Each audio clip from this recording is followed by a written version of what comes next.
주의 은혜가 충만한 주님의 날이 되기를 축원합니다. 우리 오늘은 찬양을 한 장 좀 드렸으면 하는데 우리 반주해 주시면 좋을 것 같아요. 우리 오늘은 몇 장 찬양을 드려야 하냐 하면 183장을 한번 찬양 드렸으면 해요. 우리 1절과 우리 마지막 절, 우리 1절과 4절 두 절만 한번 같이 찬양 드리고 말씀 나누도록 하겠습니다. 183장입니다.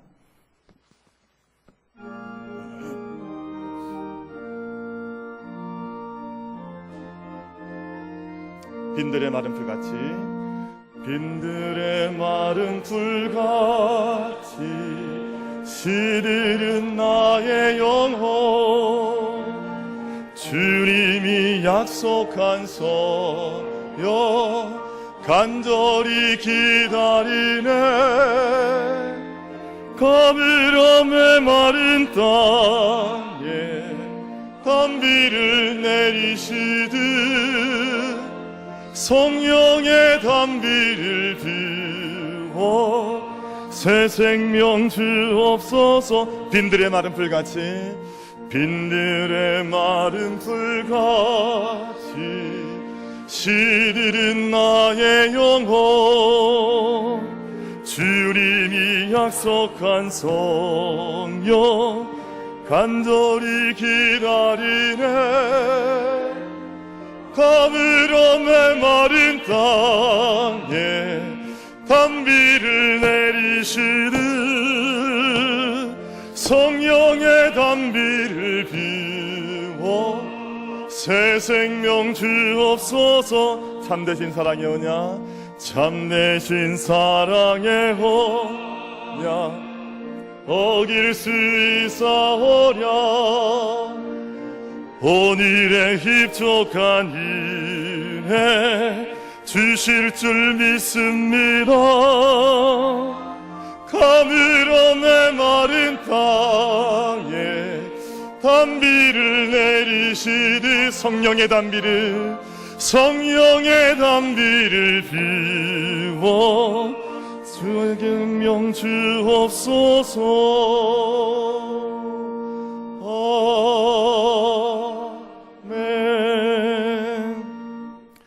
성령의 단비가 충만하게 임하는 약속의 성일이 되기를 축원합니다. 오늘 같은 비를 가리켜서 단비라 부르잖아요. 이 달다, 정말 달다. 지금 저기 아프리카에서 우물을 파시는 그 한 선교사님이 계신데 그 땅에 비가 오지 않아서 지금 한 40m를 파내려가면 물이 날까 해서 파내려가는데 물이 없는 거예요. 더 우리가 안반 밑을 더 파봐야 된다 그래서 안반을 뚫어서 75m까지 팠는데도 물이 나오지 않는 거예요. 물이 나오지 않으면 죽음의 땅이 되는 겁니다. 오늘 귀한 성일 지난 밤부터 오늘 새벽까지 지금 이 시간까지도 하나님께서 이 온 땅에 단비를 허락하시는데 우리 모든 예배자들의 심령 속에 영혼 속에 은혜의 단비가 우리의 영혼을 풍성히 적실 만큼 우리가 그 안에서 헤엄치고 마음껏 생명을 누릴 만큼 풍성한 은혜의 단비를 하나님께서 우리에게 허락해 주실 줄로 믿습니다. 이 예배가 은혜의 단비의 예배가 되기를 축원합니다. 오래전 신문에 한 머리 기사로 났던 헤드카피에 이런 글이 있었습니다. 내 나이 16살 때 한 남자를 만났다. 내 나이 16살에 한 남자를 만났다.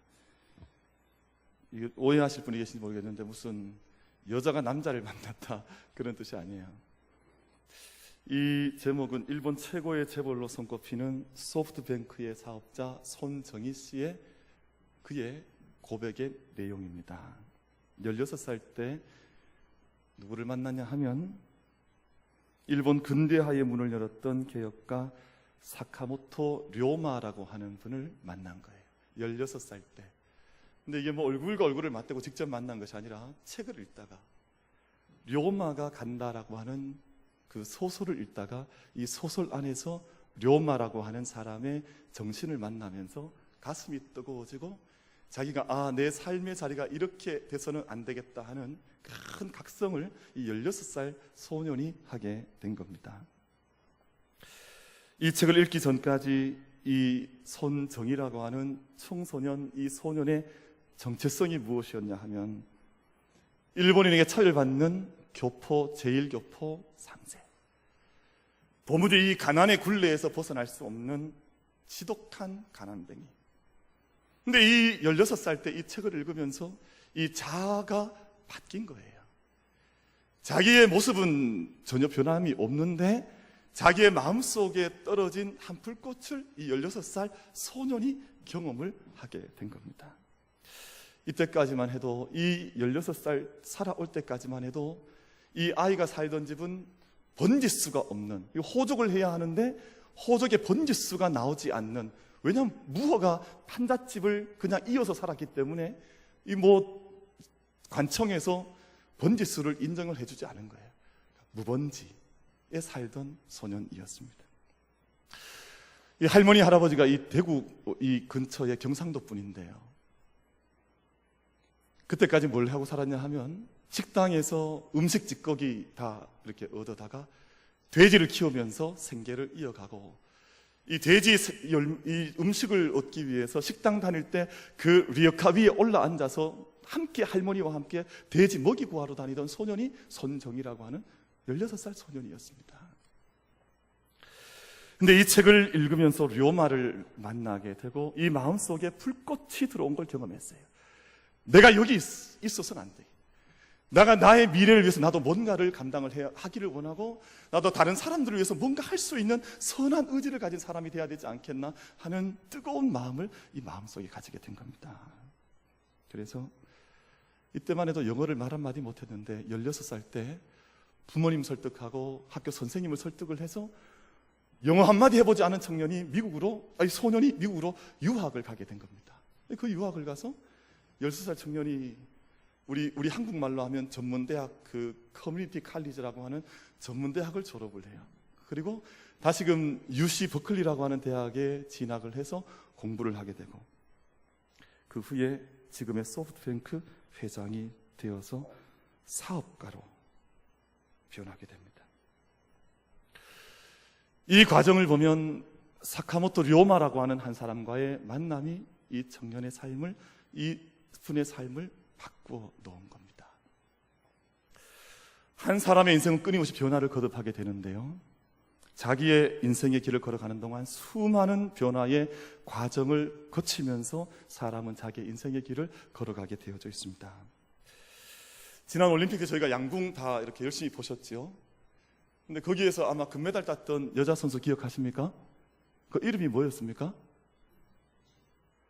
다 양궁 안 보시고 기도하셨습니까? 근데 그 청년도 아마 제가 듣기로는 우리 대구 칠곡에서 자라고 아마 대구에서 자라난 이제 그런 여청년인 것 같은데, 믿음이 그렇게 좋답니다. 근데 양궁 경기를 보셔서 아시겠습니다. 그때 돌풍이 많이 불었습니다. 바람이 불어서 내가 가고자 하는 목적지는, 내가 쏘고자 하는 관역은 저기에 있지만 바람이 많이 부니까 이 화살이 날아가면서 흔들리는 거예요. 내가 가고자 하는 목적지에 바르게 가는 것이 아니라 나는 쏘는데 내가 쏘고자 하는 관역으로 이 화살이 날아가질 않는 겁니다.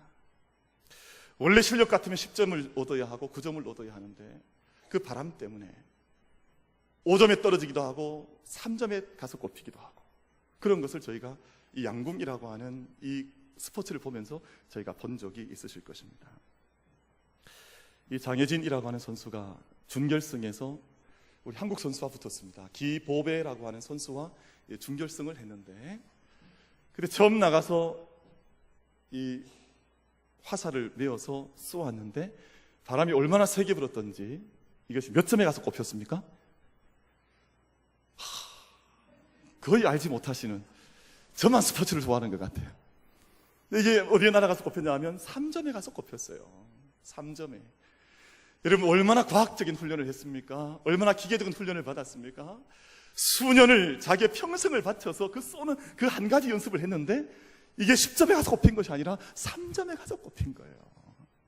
그러면 그냥 절망하고 그냥 포기하고 내려와야 하는데, 이 젊은 청년이 거기서 한번 씩 웃었습니다. 자기도 얼마나 기가 찼으면 3분 웃고 만 거예요. 그리고 다시금 사선에서 화살을 다시금 매겨서 다시금 그 관역을 향해서 활을 조준을 했습니다.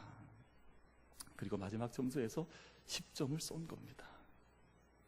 중요한 것은 내 삶에 많은 바람이 있고 내 삶에 많은 걸림돌이 있고 수없이 많은 변화의 도전들이 내게 온다 할지라도 내가 비록 3점을 쏘든 2점을 쏘든 1점을 쏘든 거기에 관계가 없이 다시금 사선으로 나아가 서서 내가 바라보아야 하는 그 관역을 향해서 다시금 화살을 쏠 수 있는 마음과 영적인 자세가 나에게 있는 것인가 하는 것이 더 중요한 것입니다. 그리스도인들은 수많은 변화를 경험을 합니다. 이 땅에 우리가 한 인생길, 내가 생명 가지고 걸어가는 동안 많은 변화를 경험하는데 그리스도인들의 변화는 외적인 변화가 아니라 내적인 영적인 변화를 경험한 사람들이 바로 그리스도인들입니다.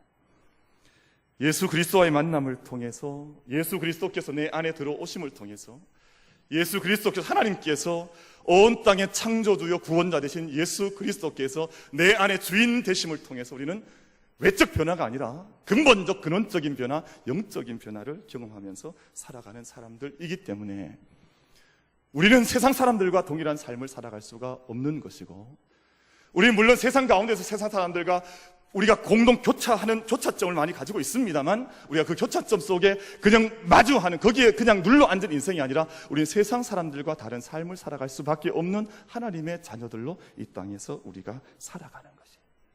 우리가 경험하는 가장 큰 변화는 하나님의 자녀가 되었다고 하는 것입니다. 제가 하나님의 자녀가 되고 여러분들이 하나님의 자녀가 되어서 하나님의 약속의 자녀들로 이 땅 속에 살아가는 변화를 경험하며 우리는 살아가는 것이기 때문에 세상 사람들과 같을 수도 없고 세상 사람들과 같은 생각을 가져서도 안 되는 것입니다.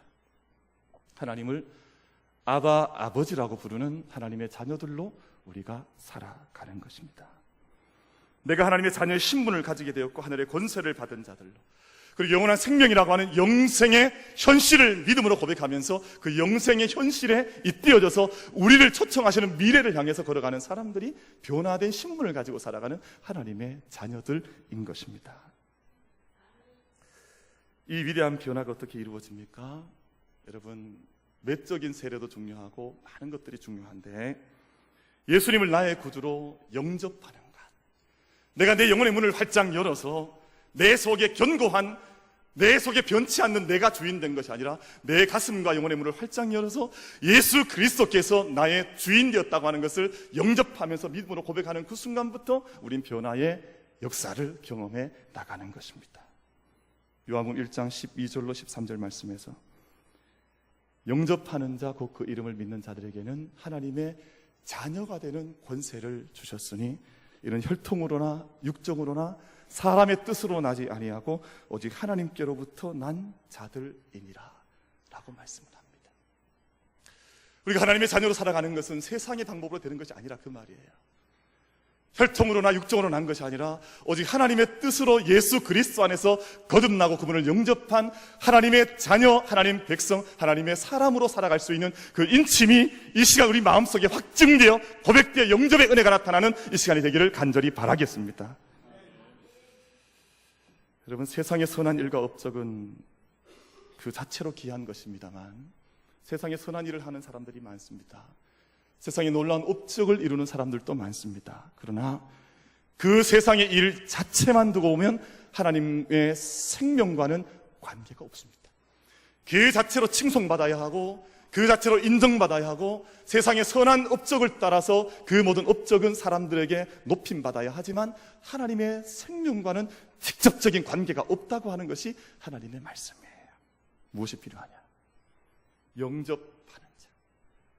그 자리에 하나님의 생명을 가져서 영원한 생명과 영원한 목적 속에 자기의 목적이 잇따져 있는 그곳에 하나님의 구원의 약속이 임하는 것이라고 말씀을 하고 있습니다.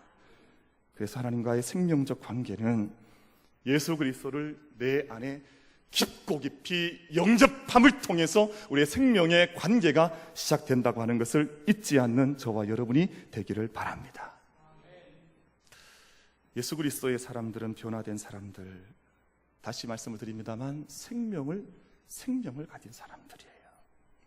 그리고 삶의 특별한 자리로 초대를 받은 사람들인데 오늘 함께 저희가 읽은 로마서 5장 1절과 2절 말씀을 보면 세 가지 자리를 말씀하는데, 하나님과의 화평, 하나님의 은혜, 하나님의 영광의 자리에 우리가 초대받았다.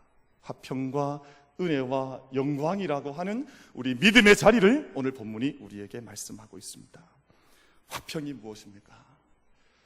진노받을 수밖에 없었던 심판의 자리에서 우리가 하나님 앞에 두려움 없이 나아가서 하나님과 교제할 수 있다고 하는 자리가 화평의 자리입니다. 은혜의 자리가 무엇입니까? 하나님의 무한한 사랑을 내가 쏟아붓듯이 경험하는 자리가 은혜의 자리입니다. 영광의 자리가 무엇입니까? 내가 하나님의 그 놀라운, 내가 다 표현해낼 수 없는, 다 담아낼 수 없는 하나님의 은혜와 임재하심을 체험하고 바라보는 자리가 은혜의 자리입니다.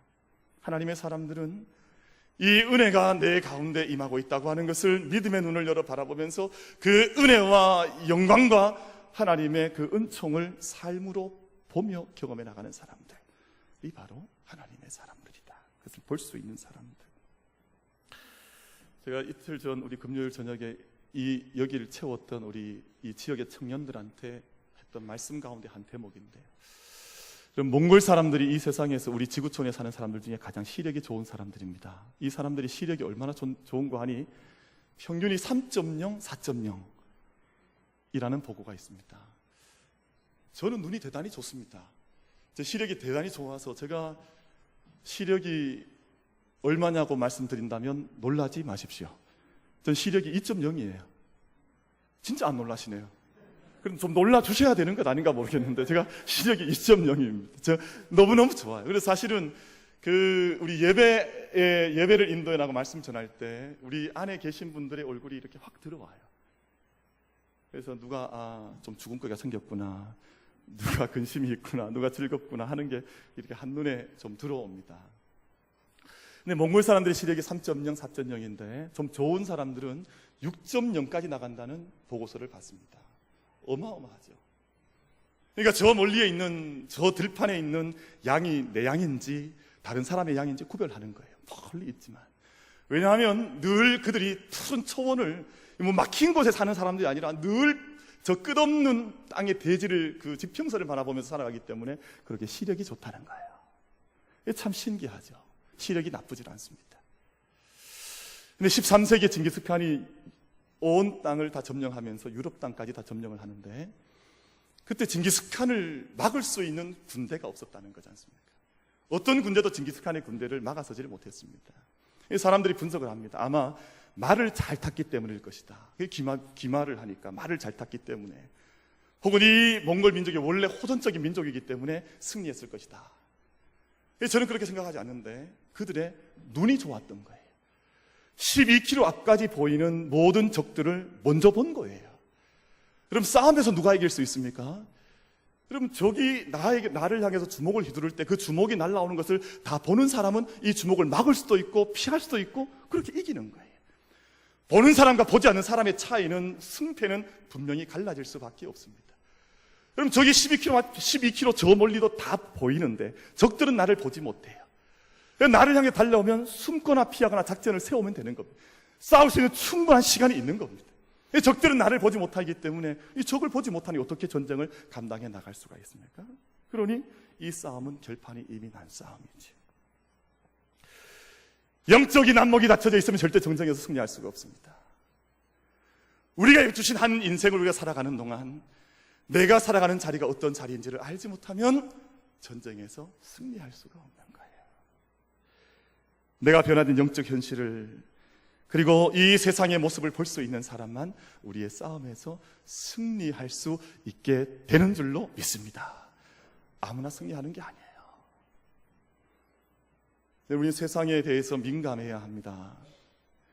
그리스도인들 가운데 나는 세상 알지 못해도 괜찮습니다, 나는 세상과 관계가 없습니다라고 생각하는 사람이 있는데 반쪽 신앙생활이에요.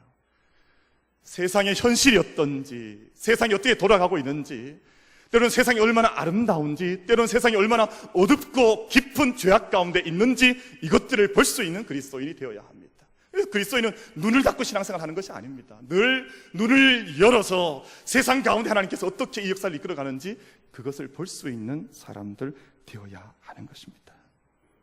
사업을 하려면 사업에 눈을 떠야 하고, 학문을 하려면 공부에 눈을 떠야 하고, 신앙생활에 승리하려면 하나님의 일하심에, 하나님의 역사하심에 눈뜰 수 있는 은혜가 우리 모두에게 있게 되기를 바랍니다. 눈을 떠야 하는 것이에요. 엘리사 선지자가 자신의 사안에 눈이 열리도록 기도했습니다. 여호와여, 원하건대 그의 눈을 열어서 보게 하시옵소서. 여호와여, 원하건대 그의 눈을 열어서 보게 하시옵소서. 그랬더니 그의 사안이 지금까지는 한 번도 보지 못했던 하나님의 현실, 하나님의 천군과 천사들이, 불말과 불세례들이 엘리사 선지자를 둘러서 지키고 있다고 하는 현실을 보게 되었습니다. 아무리 현실이 풍요로워 보여도 영적인 눈을 열어서 하나님께서 새롭게 열어주신 현실에 눈 뜨지 않으면 가난한 자요, 아무리 내 삶 속에 내가 싸워나가야 할 길이 많다 할지라도 하나님의 현실에 눈 뜰 수 있으면 영적으로 영원한 승리를 거머쥔 믿음의 사람들로 살아가게 되는 줄로 확신합니다. 근데 우리 아버지 하나님, 우리 하나님 어떤 분이시냐 하면 때때로 환난과 인내와 연단을 주시는 분이라고 오늘 그 밑에 말씀 3절과 4절과 5절 말씀에서 약속을 합니다. 하나님께서 화평과 은혜와 영광을 주시지만 그냥 그 속에 늘 안주하는 삶이 아니라 때로는 환난으로, 때로는 연단으로, 때로는 인내로 이끌어 가시면서 믿음의 자녀들의 삶을 견인해 나가시는, 이끌어 가시는 하나님이라고 본문이 말씀을 합니다. 지금 잘 아시겠습니다만 일부 목회자들 중에 일부 교회에서 그 목회직을 세습하는, 이제 이어주는 교회들이 있어서 세상 사람들이 많이 비웃기도 하고 또 믿는 사람들의 마음에 근심을 끼쳐주는 그런 때가 있는 것을 아마 들으셨을 것입니다. 이 작은 교회들, 힘든 교회들은 세습을 잘 하지 않아요. 그건 세습하라고 해도 잘 안 해요, 거기는. 근데 큰 성공한, 그 소위 말하는 세상적으로 성공한 것처럼 보이는 데는 자꾸 세습을 하려고 해요. 내가 가지고 있는 그 화려함과 영광과 은혜만 이 자녀에게 물려주고 싶은 욕망이 아마 아버지의 마음인 것 같아요. 그것이 있습니다. 요즘 우리나라가 많이 이렇게 뭐 이런저런 소문이 있습니다만 청와대 민정수석이라고 하는 분이 자기 아들을 군대 보냈는데 아마 의경으로 갔던 것 같습니다. 근데 의경에 갔는데 아마 서울지방경찰청, 발음이 잘 안 되네, 경찰청, 서울지방경찰청에 이제 배속을 받게 된 것 같아요. 근데 거기에서 아마 이 높은 고위 간부의 차량을 운행하는 운전병으로 이렇게 됐다. 그래서 이것이 권력 남용이냐, 뭐 이 조사 때문에 지금 뭐 온 나라가 시끄럽지 않습니까? 저는 잘 모르겠습니다만 아버지와 직접 관련이 있었는지, 아버지가 힘을 썼는지 쓰지 않았는지 모르겠습니다만 만약 그러했다면 그러하지 말았어야 했고, 만약 그 사실을 미리 알았다면, 여러분 힘은 이럴 때 쓰는 것 아닙니까? 이 땅의 젊은 일꾼들, 젊은 자녀들이 다 군에 가서 고생하는데 나는 그래도 이 나라의 정무수석 아니냐, 그러니까 당신들 내 아들 거기 보내지 말고 내 아들은 좀 고생해도 괜찮으니까 내 아들 딴 자리에 보내고 혹여 잘 살피다가 정당하게 온당한 방법으로 청년을, 어떤 청년이라도 그 자리에 앉혀서, 어떻게 일하는 청년이 필요하니까 누군가는 운전을 해야 하니까 그 자리에 앉히는 것이 좋지 않겠냐, 그렇게 다시 조율할 수 있지 않았겠습니까? 근데 이 세상의 아버지의 마음들이 그걸 하질 못하는 거예요. 내가 크게 만드는 교회니까 내 아들에게 줘도 된다고 생각을 하고, 내가 힘이 있으니까 내 힘으로 이 자리를 내 아들에게 줘도 된다고 생각하는 거예요. 만약 그것을 미리 막을 수 있었더라면, 그것을 지킬 수 있었더라면 나라가 이렇게 어지럽지는 않지 않겠습니까? 근데 하나님의 마음은 그렇지를 않습니다. 여러분, 하나님께서 오늘 5장 1절과 2절 말씀을 보면 하나님과 평화할 수 있는 특권 주시고 은혜 주시고 영광을 주셨는데, 그것만 허락하신 것이 아니라 그 이어지는 말씀을 보면 환난을 주시고, 그것을 통해서 연단을 주시고, 그것을 통해서 인내를 주시면서 거짓된 거짓 소망이 아니라 이 땅에 덮어 씌워진 거짓 소망 속에 자기의 자녀를 묶어두는 하나님이 아니라 이 모든 어두운 길을 떨쳐 일어나가면서 참된 소망에 이룰 수 있는 자녀들 될 수 있도록 나는 나의 자녀에게 때로는 환난도, 때로는 인내도, 때로는 연단도 나는 나의 자녀에게 준다. 하나님께서 그렇게 말씀을 하고 있습니다.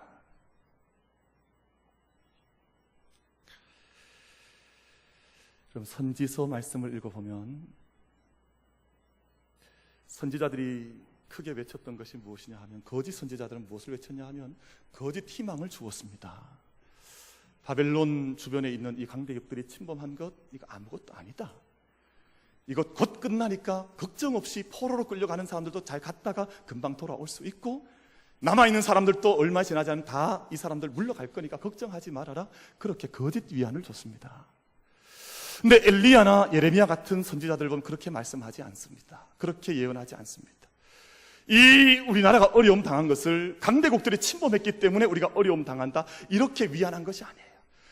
우리의 제약이다, 우리의 문제다, 우리가 하나님을 버렸기 때문이다, 우리가 영적인 질서가 무너져 있기 때문이라고 우리의 문제를 직시하지 강대국들을 탓하지 않습니다. 그러므로 우리가 회개해야 된다. 우리가 주님 앞에서 무엇을 잘못했던가 하나님께 물어야 하고, 오늘 우리의 자리 하나님을 찾아야 하지, 우리가 거짓된 자리에 있을 것이 아니라 참되게 우리가 무엇이 문제인지를 하나님 앞에서 물어나가자. 그렇게 선지자들이 외쳐나갔습니다. 요즘 젊은이들의 희망 고문이라고 하는 말을 해요. 거짓 희망을 주는 거예요. 이번 여름에 극장가에서 개봉했던 한국 영화들, 막 사람들이 많이 본 영화들이 있는데 그 영화들 안에 보면 한결같이 이 세상의 기존 질서에 대한 조롱하는 아주 조롱이 들어있어요. 배가 물결 속으로 빨려 들어가고 있는데도 우리가 다 구출될 것이니까 그대로 있으십시오. 온갖 좀비들이 다 가득한 그 열차가 부산으로 막 질주를 해서 달려가는데 이제 정부가 다 모든 것을 해결할 것입니다. 걱정하지 마십시오. 무너져 내린 차 안에서 터널 속에서 사람이 죽어가는데 우리 정부는 온 힘을 다해서 구출해낼 것입니다. 여러분, 어찌 보면 오늘 우리 이 땅에 있는 교회들도, 우리 믿음의 사람들도 참된 희망 앞에 직면하려고 하는 것이 아니라 거짓 희망 속에, 거짓 약속 속에 사람들 앞에 이 믿음의 싸움을 진실되게 뚫고 일어나가는 것이 아니라 거짓 희망 속에 사람들의 영혼을, 마음을 묶어두고 있는 것은 아닙니다. 믿음의 사람들, 믿음의 교회가 자신에게 주어진 길을 걸어갈 수 있어야 합니다. 때로는 환난일 수도 있고 연단일 수도 있고 또 어려움일 수도 있지만 죽은 소망 아니라 살아있는 산 소망의 정신과 믿음 속에서 걸어갈 수 있는 우리 모두가 다 되기를 간절히 바랍니다. 여러분, 인내가 쌓여서 단단한 성품으로 연단을 받습니다. 연단 속에 포기하지 않으면 참된 소망의 날을 보는 그 날을 우리가 맞이하는 것입니다. 제가 이틀 전 저녁에 우리 본당의 이 자리에 경북노예 청년연합회에 있는 청년들이 한 100여 명이 와서 이곳에서 찬양을 드리고 기도하고 뛰고 그렇게 함께 기도하는 시간을 가졌습니다. 제가 참 감사했던 것은요, 이 청년들 눈빛을 보는데 이 청년들의 눈빛이 살아있는 거예요. 자, 임원들을 만나고 청년들과 함께 대화하는데 이 청년들의 중심 속에 마치 로마의 글을 읽고 손정이라고 하는 16살 청년이 살아났던 것처럼 이 청년들 속에 있는 믿음의 불꽃을 제가 확인할 수가 있었습니다. 이들이 함께 찬양 드리고자 할 때, 기도하고자 할 때 누가 일어나라고 한 것도 아닌데 이 자리에 앉아있던 청년들이 한결같이 마치 무슨 요원의 불길처럼 여기저기 툭툭 청년들이 일어나면서 하나님 앞에 손들고 찬양하고 이 땅을 위해서 기도하는 시간을 우리 청년들이 함께 이곳에서 가지게 됐습니다. 여러분, 이 땅의 청년들이 3포니, 5포니, 또 9포니, 또 G포니, 무슨 7포니 하면서 끊임없이 포기를 말하지 않습니까? 그런 현실 아닙니까? 믿음의 사람들이 어떤 사람들이냐? 세상에서 만들어낸 이런 단어들에 종속되는 신앙이 아니라 내게 환난을 주셨으면 환난을 즐거워할 수 있고 인내와 연단과 소망을 그 안에서 믿음의 현실 속에서 성취해 나갈 수 있는 믿음의 사람들로 함께 걸어갈 수 있는 저와 여러분이 다 될 수 있게 되기를 축원합니다. 이럴 때 우리가 기쁨으로 살아갈 수 있는 것입니다. 믿음의 기쁨을 맛보는 사람들. 한번 여쭤보고 싶은데요, 여러분, 이 세상에 기쁨의 일이 많습니까? 슬픔의 일이 많습니까? 지금 기쁜 게 많아요? 아니면 슬프고 어려운 게 많으세요? 파가 나뉘는 것 같습니다.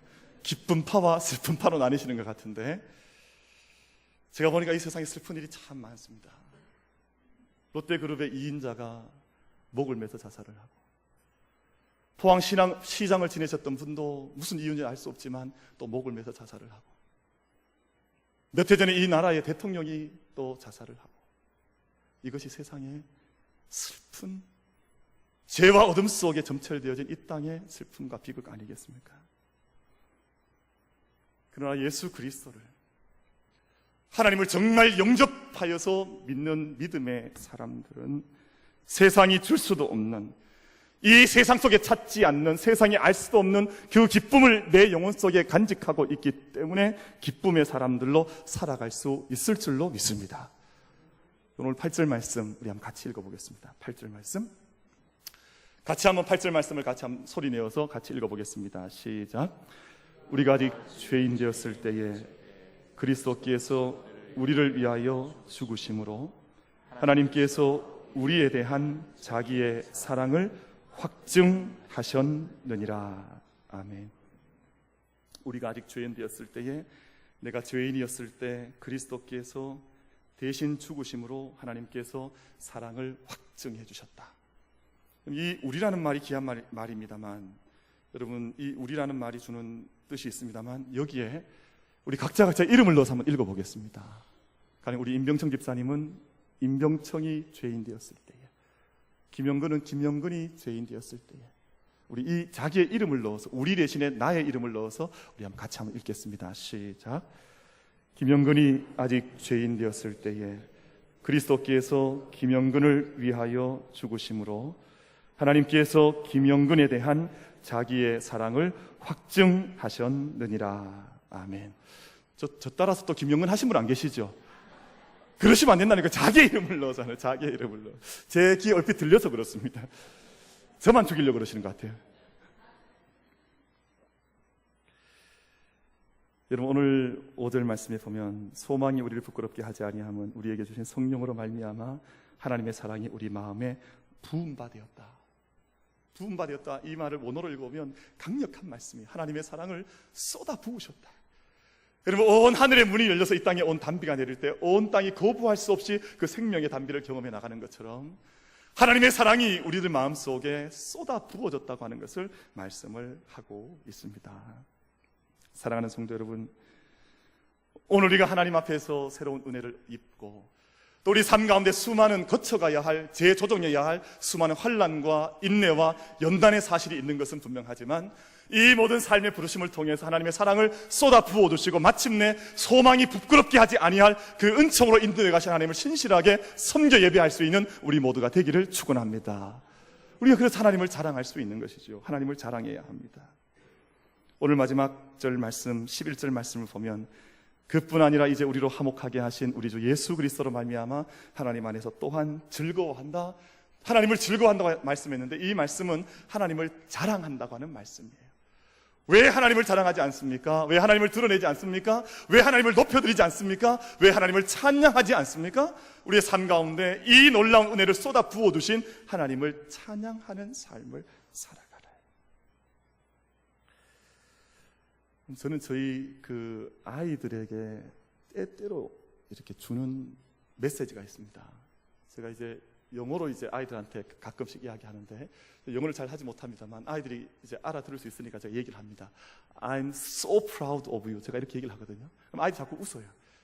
왜냐하면 이 말이, 나는 네가 너무너무 자랑스럽다, 나는 네가 너무너무 아름답게 보인다, 무슨 다른 이유가 있어서가 아니라 너의 존재 자체가, 너는 나에게 너무 자랑스러운 아이들이요, 난 너에게 so proud of you, 나는 널 너무너무 기뻐한다, 그 얘기 자꾸 주는 거예요. 근데 오늘 사도 바울이 로마서 말씀, 오늘 본문에게 우리 들려주면서 마지막 그가 하나님 앞에서 찬미하는 것이 그거예요. 나는 하나님을 자랑스러워. 왜냐하면 나에게 이런 은혜의 현실, 영광의 현실을 주실 뿐만 아니라 나를 연단하셔서 영광의 자리에 이르게 하시고 또 나에게 하나님의 사랑을 쏟아 부어두신 그 하나님을 나는 자랑할 수밖에 없습니다. 이것이 사도 바울의 고백이에요. 예전에 고등학교 2학년, 3학년 때 저희 담임선생님께서 부모님을 조사하는 그런 시간이 있었습니다. 부모님의 학력을 조사했어요. 그때는 다 그걸 공개적으로 조사를 했어요. 초등학교 나온 분 손들어라. 또 그때는 국민학교 졸업한 부모님 손들어라. 중학교 졸업한 부모님 있으면 손들어라.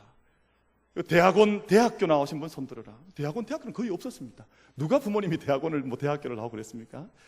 근데 아이들이, 우리 엄마는 학교를 다니지 않았습니다. 거기에 손들라고 하면 아이들이 쭈뼛쭈뼛했어요. 초등학교 부모님이 나왔으면 손들어라 하면 아이들이, 저도 다 포함해서 쭈뼛쭈뼛 손을 들었습니다. 그래서 제가 그때 큰 은혜를 받았던 한 사건이 있었는데, 우리 고등학교 2학년 때 담임 선생님 안수 집사님이었습니다. 이분이 우리 영어 선생님이셨는데 저희를 호통을 쳤습니다. 너희 부모님 배우지 못했다고 너희가 자랑스러워하지 않느냐. 그분이 얼굴이 뻘개지시면서 우리를 야단을 쳤습니다. 왜 너희 부모님이 너희를 위해서 얼마나 자랑스러운 부모님들인데 너희가 너희 부모님을 부끄러워하느냐. 너희가 너희 부모님을 그렇게 부끄러워할 만큼 손을 들지 못할끔 너희 부모님이 부끄러운 존재이냐. 제가 얼마나 많은 은혜를 받았는지 모릅니다. 제가 평생 부모님을 생각할 때마다 늘 기준이 되었던 야단이 바로 그 시간의 야단이었어요. 사랑하는 성도 여러분, 우리가 오늘 이 땅 가운데 살아가면서 세상 사람들 믿지 않는 것을 자랑하고 큰 소리 외치는 시대 아닙니까? 근데 왜 우리의 믿음을 향해서, 우리의 영광스러운 이 교회를 향해서, 영광스러운 예배를 향해서 우리의 마음이 작아지진 않았습니까? 우리가 정말 이 예배를 통해 하나님 앞에서 우리 자신을 내어놓으면서, 하나님, 제가 하나님을 높여드리고 제가 하나님을 찬양드리고 하나님을 찬송합니다라고 하는 영적인 깨우침과 살아남이 은혜의 담배가 내린 이날 우리 영혼 속에서 이루어지게 되기를 주님의 이름으로 축원을 드리겠습니다.